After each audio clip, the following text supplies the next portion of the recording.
Ya, kalau dari kami peritel tentunya kan membayar PPN ya. Yang membayar PPN itu konsumen ya, barang yang menjadi objek pajak.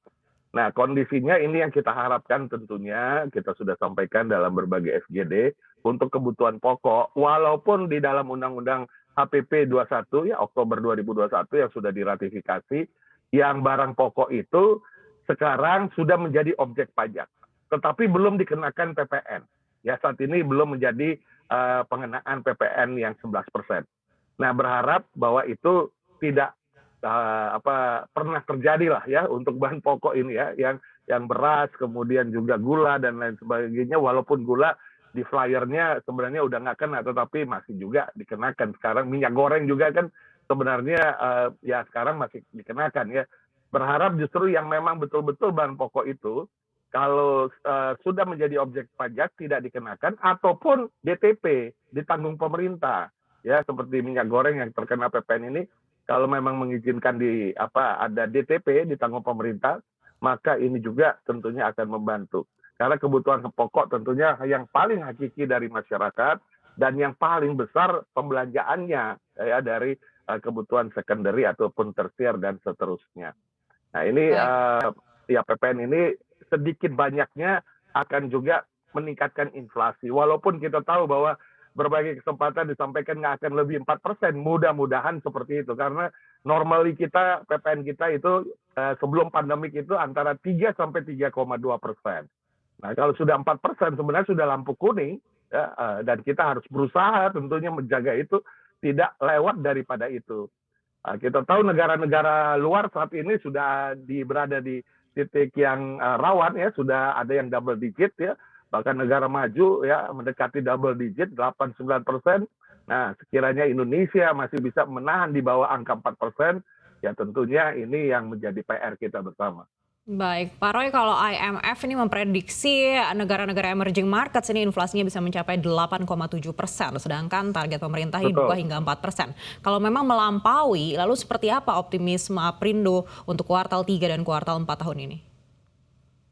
Iya, kembali lagi perlu ada kebijakan. Kita ada dua peluru kan kebijakannya, kebijakan fiskal dan kebijakan moneter ya untuk menghadapi serangan fiskal serangan inflasi ini. Jadi tentunya bagaimana menjaga terutama kebijakan moneter ya, bagaimana conversion rate ya, selisih mata uang kita, karena barang-barang kebutuhan kita itu yang proses produksi bahan baku dan penolongnya masih banyak yang juga import, walaupun sekarang sudah mulai ada barang-barang substitusi, tetapi beberapa komoditi ya contohnya saja kedelai, ya kedelai kita impor pasti ya 90% itu kita impor. Kemudian juga gandum ya, ini ada krisis peperangan ini tentunya berkurang pasokan gandum dari Ukraina, kita harus cari dari negara lain. Nah ini semuanya perlu dijaga. Kemudian kebijakan fiskal. Nah ini langkah-langkah yang tentunya pasti kita sudah ikuti dari waktu ke waktu. Ketika ini ditata dengan baik, tentunya ini akan berdampak bagi konsumsi. Karena konsumsi kita tahu masih kontributor terbesar ya di ekonomi, pertumbuhan ekonomi PDB kita. Tahun 2020 sekitar 55,4% ya, 2021 sekitar 56 ya, jadi masih di atas dari poin pembentuk PDB di ekspor maupun juga di investasi. Nah, ini konsumsi rumah tangga menjadi garda terdepan di pertumbuhan ekonomi kita. Oleh karenanya, selain buat masyarakat, kami juga sebenarnya berharap banyak pelaku usaha yang mengkontribusi bagi konsumsi rumah tangga seperti retail modern maupun juga pasar tradisional, saudara-saudara kita di sana itu dapat diperhatikan ya. Kita belum pernah menjadi sektor prioritas ya di dalam market sebagai pasar modern ataupun tradisional. Karena yang sektor prioritas itu masih sektor-sektor yang lain ya, sektor energi.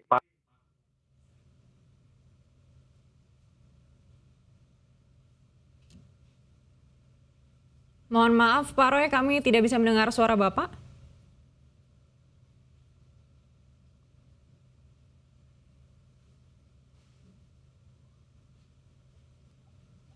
Maupun juga ada bantuan-bantuan yang kita masih harapkan.